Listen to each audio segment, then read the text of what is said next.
Dutangiranye umukobwa hakunino. Umukobwa yasanze umusore afite impano hano yamupfunyikiye impano. Ndagira ngo ukurikire. Nuko dutangiye kuri Rocky Entertainment ni ya YouTube channel yanyu.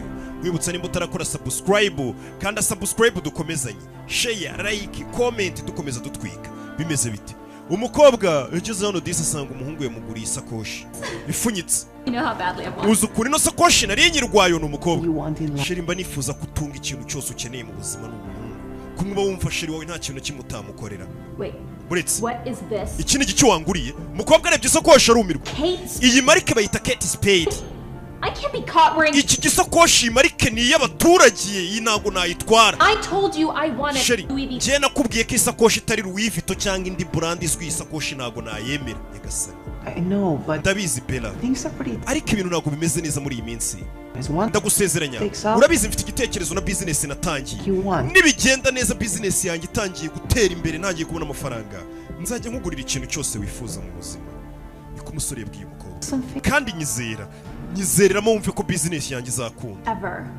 Mukobwa. Stupid idea. Icyo gitekerezo cy'ubugoryi ufite ngo ni business uriya mushinga wawe ngemba mbona utazigera unacamo. Mba mbona bitazakunda nta mafaranga uzigera ubona. Umukobwa umva ukuntu acinege umusore. Umusore amubwira ati nta mafaranga afite muri iyi minsi niyo mpamvu ngura isakoshi ya make. Ariko nibica mu business yanjye natangije. Hatangira kwinjiza amafaranga. Nta kintu uzajya ukenera ngo ukibure umusore. I won't be caught wearing a cheap bag like. Ibazagize nk'umuntu mbona nikoreye kino gisakoshi gihindutse yavuga ko nduwa hehe. Abakobwa bameze gutyo nawe urabazi. Anyway. Kandi atabasha kuyigurira ariko ngarashakisha koshi ihenze. Ahawe na sheri kandi na sheri wenda n'amafaranga afite. Urabizi ndanashonje. Let's go. Chaho tugenda ujye kungurira ibiryo ndanashonje. Isakoshi yayimushugunye mu maso. Umusore asigararira. Umusore avuye nyina mujyane kurya nta kundi yararwiyemeje. Jira mu modoka. Bebe. So what do you feel like? None se urashaka kurya ikisheri? Bageze mu modoka. Umusore amujyanye kurya. Nta kundi nyine ubwisakoshi bayanze. Kunugurira umuntu impano. I'm craving steak. Ndashaka kujya kurya steak.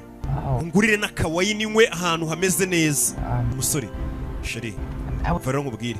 Maybe something. Ntabwo twajya ahantu hahindutse se. Mu karesitora gasanzwe tukarya ibiryo bisanzwe ko nta mafaranga mfite. Reka. Are you kidding? Uri kunyinisha. Jewe urashaka umukobwa mwiza nkanye njye kwicara mu turesitora twa make nuriremo. Bagenzi banjye abayabonye bagenzi bari gupostinga kuri Snap bari mu maresitora arenze.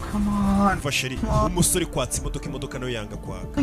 Imodoka yanga kwaka kwa kundi nyine abasore kamodoka kabara akamake ukiri kwishakisha ushaka ubuzima.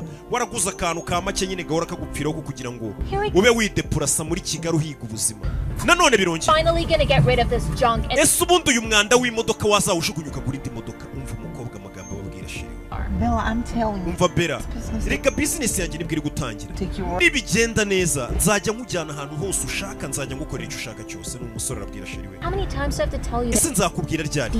Iriya mishinga yawe uriya mushinga watangije ni igitekerezo cy'ubugoryi nta hantu uzigera ukugeza. Umva umukobwa ukuntu acinege sheri. We urebye bira bintu ubona hari ikintu bizakumarira. Uriya mushinga ni fake. Umve. There we go. Ndabizi. Umusore gukomeza gucana imodoka yaratse. Amagambo shira amubwira komeza kuyirengagiza gusa ntago bari meza. Imodoka yaratse. Just have some faith. Sheri kuki utanyizere wanyizereye mu kumva ko ibintu bizacamo kandi ibyo dukora bizabyara amafaranga. Ariko nawe ntukigire nk'umuswa. Reka nizere ko ahantu ugiye guca hatagira umuntu uza kumbona muri iki kimodoka cyawe cy'amafuti nyegasa. Uramwumva niko abakobwa benshi bameze iyo ari mu kimodoka cy'umusore nyine bakundana akamodoka gaciriritse cyangwa se kiwaba bashaka kwihisha. Ariko nanone yari kumwe n'umusore ufite cya kimodoka nka bimwe ntwara abashaka kwirikana abantu bose bamubone. Umukobwa ari kugenda na sheri avuga ati reka nizere ko hano turi buca nta muntu uri bumbone n'undi muri kano kamodoka kawe k'amafuti. N'umukobwa sheri w'ayo magambo yose akayihanganira. Niko benshi bameze ari n'utayicara mu kubwira ngo ya ngo ndatashye kugira ngo batamubona mu kamodoka kabi. Hakagira undi muntu uza akamufata mu kimodoka cyiza. Bibaho. Umusore yaje hano barakwereka nyuma y'iminsi. Ni umusore twabonye ufite umukobwa bakundana. Ariko bisa. Hey babe. Bite sheri umusore ari hano. Umusore afite impeta mu ntoki. Kumwe umuntu aba yaguze impeta nyine. N'ibicyo bijya mbere umukobwa yaje asa neza. Mu ntoki afite na ya sakoshi noneho yari yaravuze ngo azagura yari Louis Vuitton ngakunda amasakoshi ya Louis Vuitton n'amasakoshi abahenze. Ndabona ya sakoshi wifuzaga wayibonye. Cyane. None se ko byakunaniye kungurira isakoshi byabaye ngombwa ko mbyikorera. Ndagira ngo mva amagambo y'umukobwa. Ibyo uri kubona muri iyi video ndabizi ni ibintu biba hano hanze ku bantu benshi, abahungu benshi n'abakobwa benshi. Umukobwa mvuga ukuntu abwira umuhungu ngo byarakunaniye kungurira isakoshi ihenze mvuye kuyigurira. Well, I'm sawa happy for you. ndakwishimiye nimba wabashije kuyigurira pe n'umuhungu waracyari mu mishinga agerageza guhiga kumwe abahungu b'i Kigali bari kwisuganya bagerageza guteka imitwe barebe ko bazabona amafaranga nabo ntago baryamye ndabizi nubwo bitameze neza muri iyi minsi none se sheri n'umusore urabona tumaze hafi umwaka wose dukunda sibyo ndetse ndashimira Imana ko ngufite mu buzima bwanjye umusore aramukunda ntago njya ntekereza ubuzima bwanjye tutari kumwe rero Bella umukobwa yitwa Bella uko umusore akora impeta aramupropose wakwemera kumbera umugore icyo ni giki ariko ubunyinisha iyo meta iyo ni diamond afite na karati nebyiri ako kameta k'amafuti kangana gutyo ni gatonyi yo ntago ari impeta pe umva umukobwa sheri mba nifuza nanjye kuguha ikintu cyose wifuza muri ubu buzima mba numva ntakiguha gusa muri kano kanya icyo ngusaba ni uko wanyizera ukizera ko igihe kizagera nanjye nkabona amafaranga kuko ndi gukora ntabwo nicaye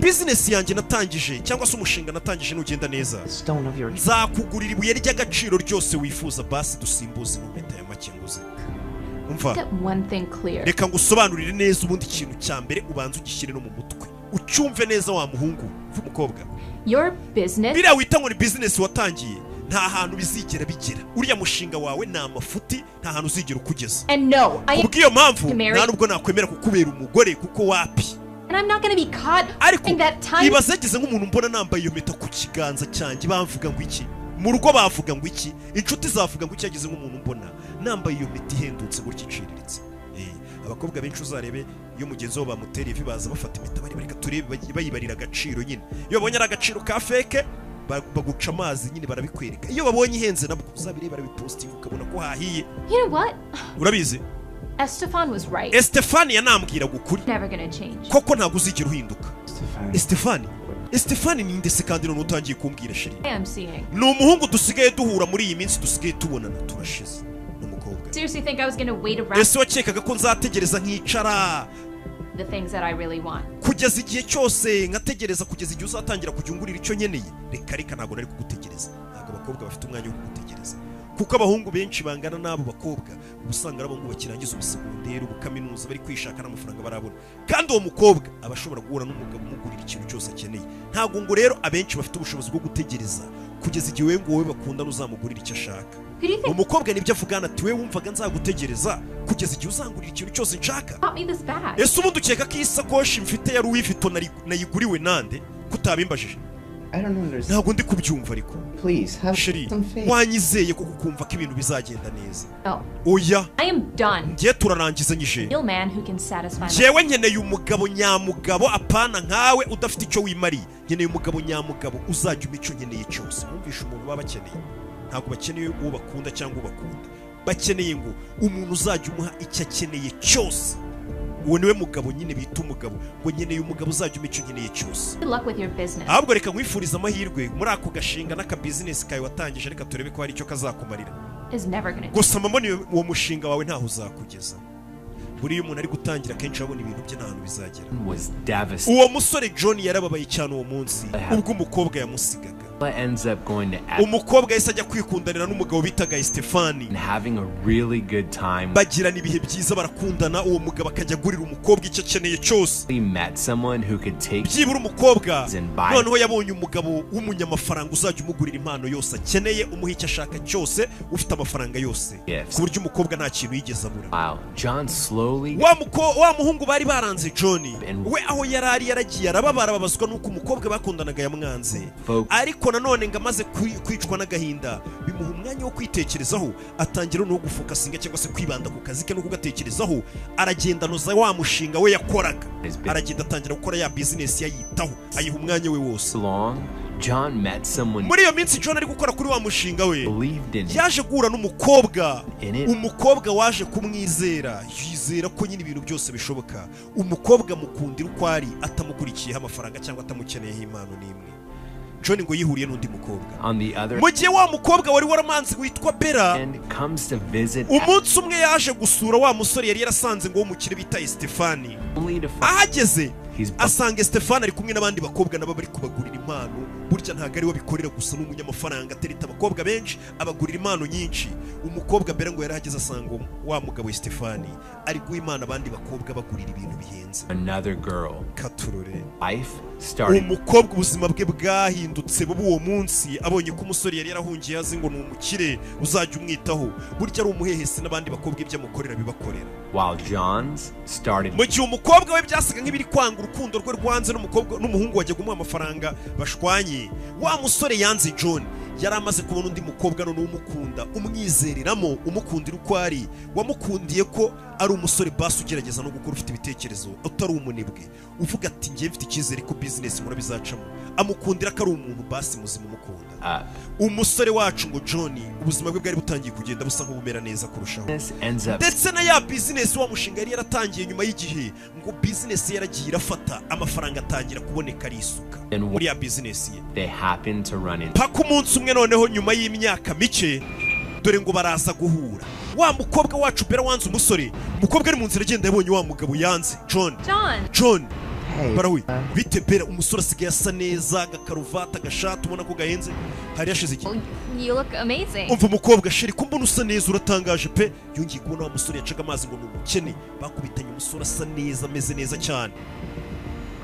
Umusore Is that a Louis bag? iyo sakoshi ufite se ko mbona ari ya Louis Vuitton, iyo ni Louis Vuitton ufite? Ya masakoshi umukobwa yajyaga amusaba umusore akayabura, umusore niyo afite. Yego nari mvuye kuyigura. I thought you didn't like Kate Spade. None so yo ko mbona ufite ya masakoshi najyaga nkugurira ukayanga ya Kate Spade ngagura make, ko mbona we hari ufite na amahorora ko nari nzike ayo masakoshi ngo utayagendana mu muhanda. Umva umusore ukuntu amubaza, umukobwa ntago ameze neza. Oh, that's just my friend. Oya iyi sakoshi nari nyitwaje inshuti yanjye, umva kwihagararaho kandi niye ya sakoshi yajyaga avuga ngo ntago yakwemera ko shiri wayimugurira niya make ngo yamusebya, niyo asigaye agendana nyuma y'igihe. Umve So none se this your car? iyi modoka mbona uri kujyaho ni iyawe se? Imodoka nziza cyane. Umusore niyo yaragiye kwinjiramo umukobwa bayihuriye imbere, yajyaga amuseka ngo ufite akamodoka kabi kagenda kazimazima, ngo nabonye abagabo bafite amamodoka meza arenze abo bagabo. Umukobwa yanga kwizera umusore. Ni akamodoka nsigaye ngendamo muri iyi minsi. Umusore afite agakonfidensi ibintu aba yabyoroheje. Ni akamodoka kamfasha muri depurasoma, ni kamwe mu zanjye. Ubundi iyo umuntu yakwiriyeho mugakubitana nawe hari ukuntu ugenda ugatamo. Iyi modoka ni iyawe se nziza gutya? Umusore ati aka ni kamwe mu zanjye, ni kamwe mu zanjye, kugira ngo atazanagira ngo ufite imwe. Umukobwa arumirwa, yaracupiye, urabona ko adasa neza nka kera. Umukobwa arumirwa. Umva rero nkubwire rero sinigeze ndekera kugutekerezaho mu mbebe. Umva umukobwa ariko ntago mbyumva. What about your new boyfriend? None se si wansize umbwira ngo ufite sheri mushyashya usanze Stefan? witwa Stefan? The rich guy? Si wambwiye ngo ni umukire ngo ni ingagari ngazaguha icyo ukeneye cyose? It's over. Ibyanjye nawe byararangiye nyine byarangiye. Tubireke nako. Remember that ring you got? Uribuka ya meta wanguriye? Thinking and actually I'm really fine. Noneho ubu ngubu yimpaye nta kibazo pe, nayakira uyizanye ukampropose. Umva umukobwa akiri kubwira umuhungu ngo yongera mu propose ari umukobwa wayisuze. Bite mombebe umukobwa azahita yambira sheri we ni wa mukobwa basigaye bakundana. Mombebe urasa neza, ereka ngo present Bera uyu yitwa Rose, Rose yitwa Bera, ahita mu present sheri mushyashya. Uyu mukobwa kera twajyaga duteretana biraho. Umva umusore ukuntu yihenura nawe kuri wa mukobwa wa mwanzi. Uyu mukobwa twarateretanyeho kera biraho. Nice to meet you. Byiza guhura nawe. I didn't realize. Ntago namenye ko wabonye undi musheri mushyashya. Wari uzi ko nugenda ntazamubona. Turakunda. Actually, it's fiance. Ahubwo ntago ari sheri wanjye bisanzwe, ni fiance. John proposed a week ago. Icyumweru gishize yarampropoje, dore impeta yanguriye, yamuguriye impeta ya diyama nini, ya meta nyine irimo ibibanza nka 5 mu mujyi wa Kigali. Umukobwa arikanga. I told him he didn't have to do so much. Ariko ngiye nari nanamwiyamye mubwira ni sheri wajya ureka kungurira ibintu bihenze, mubwira ni ntago ari ngombwa kwigora ngo muri ungurira impeta ihenze. Ariko byarangiye nguriye impeta ihenze cyane. Uyarayireba arumirwa. Kandi uyu musore yajyaga amubwira ati nubwo nkuguriye impeta ya make, ubuzima nibuhinduka iyi mpeta ukayakira, tuzayisimbuza ibuye ryose ry'agaciro uzashaka. buriya umusore wese uri gukora ntukamuca amazi apfa kuba ari gukora nyine utabona yarishwe n'ibiyoga cyangwa ibitabi nyine ubona nta cyerekezo afite ubona ko atekereza basi afite ubushake bwo gukora hari igihe bigenda neza. I want you to have everything you want in life. Sheri reka impamvu nakuguriye impeta mba nifuza ko ikintu cyose ukeneye mu buzima ukibona. Umva amagambo bari kuganira Bera bumva bahagaze imbere, ayo magambo niyo bajyaga bayabwira ngo ubuzima nibugenda neza azabona icyo ashaka mu isi. Sheri urakoze rata mumpipe twigendere tugende suzi ko twakoze reservation muri hoteli tujye kurya. Umva ubuzima basigaye babayemo nuguhamagara n'utureservation bakajya kurya mu hoteli ahenze. Urabizi harya ngo sukunda kurya steak n'utuntu tw'utuwayini hafi aho bya bindi n'umukobwa yajyaga ashegera agashaka kurya, umusore asigaye abigurira umukobwa amanywa n'ijoro icyo yakenera cyose, basigaye bakundana umukobwa wamwizeye. Umfasha byari byiza guhura nawe rero Bera, reka njyane na Mompepe tugiye kurya mu duhoteli. Dore ukuntu akingurira umuryango umukobwa ni za modoka zihenze bahita bacaho. Umukobwa yararebye arumira ariko ntabwo mbyumva. Umva umukobwa ngaramuhagarika hagarika umusore. Ubundi kari agakobwa gakundiye iki? Afite iki ngewe nafite? Nagira ngo mve amagambo niko yamubajije. Uriya mukobwa ikintu afite nuko yanyizeye. Urabona cyagiye wajya gurakara ngo nakuguriye isakoshi ngo idahenze ngo ya make. Ndagira ngo mve amagambo y'umusore. Cyagiye wajya gundakarira ngo nakuguriye isakoshi ya make. Uyu mukobwa noneho we tutangira gukundana uyu nabonye we yarandakariraga iyo namuguriraga isakoshi yariyo yose. We yaravugaga ngo nta mpamvu yo kugira ngo mugurire impano cyangwa mugurire amasakoshi niyo yaba ari iya make, ngo kuko ngo nanjye ndakennye ngo mfite kubanza ngafata ayo mafaranga nkayashora muri business yanjye, kuko ngo ntabwo ndagera ku rwego rwo kumugurira impano. Umvisha abakobwa abantu batandukanye mu gihe uwa mbere yiyamaguye umusore ngo kucyungurira impano ya make kangurira isakoshi ya make. Umukobwa baje guhura nyuma witwa umukobwa baje guhura nyuma we ngo yatangiye kujya mubwira ati umusore yamugurira isakoshi ya make. Umukobwa akamubwira toya ati sinyeneye kungurira impano none hasheri, banza ushore utwo dufaranga twawe duce ufite ndabizi nawe ntabwo uba wihagije, udushore mu mishinga yawe ubanze witeze imbere, impano uzaba uzigura kera. Umukobwa akanamurakarira akamubwira ati ntuzongere kungurira impano nawe ndabizi ko ubutameze neza. Wumvishe ukuntu abakobwa batandukanye. And when you would get upset at me, na cyagiye wajyaga unuka ngo ntago mbasha kugusohokana mu mahoteli ahenze ngo ahantu hahenze ngo tujye kurirayo ngo ufatireyo snap wifotoze ngo sinshobora kukujyana ahantu nkawe. Rose would get upset. Uyu mukobwa Rosa we If I tried to take her out, iyo nashakaga kumubwira ngo musohokane tujye kurya ahantu hahenze yaranyiyamaga, ahubwo akajya mu gikoni akanekera akambwira ngo ntuhaguruka ukora akazi, njye mu gikoni ngo utekera akanzanira ibiryo akangaburira ngakomeza ngakora akazi, akifuza ko tudaspending amafaranga tudafite.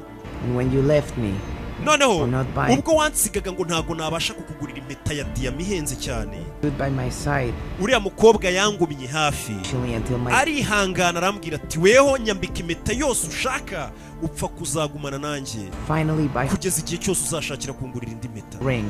None mu cyumweru gishize business yanjye yabyaye amafaranga menshi cyane, nabashije kumuporopoza mwambika impeta isimbura iyo nari naramuhaye ubushize, namuguriye diyama ihenze cyane.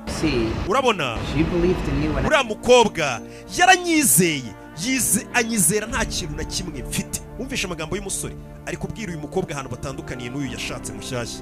Uriya mukobwa yaranyizeye igihe nta kintu na kimwe nari mfite. None rero ubu ngubu mfite nanjye amafaranga, nzamuha ikintu cyose mfite kuko yanyizeye nta kintu na kimwe mfite. Ubu nanjye mfite amafaranga, nzamuha ikintu cyose mfite. Uwo ni umusore, niho mutandukaniye. Gusa byari byiza kukubona Bera, uzagira ibihe byiza. Umusore ayitaca, umusore yese yimanukira ahita yikomereza.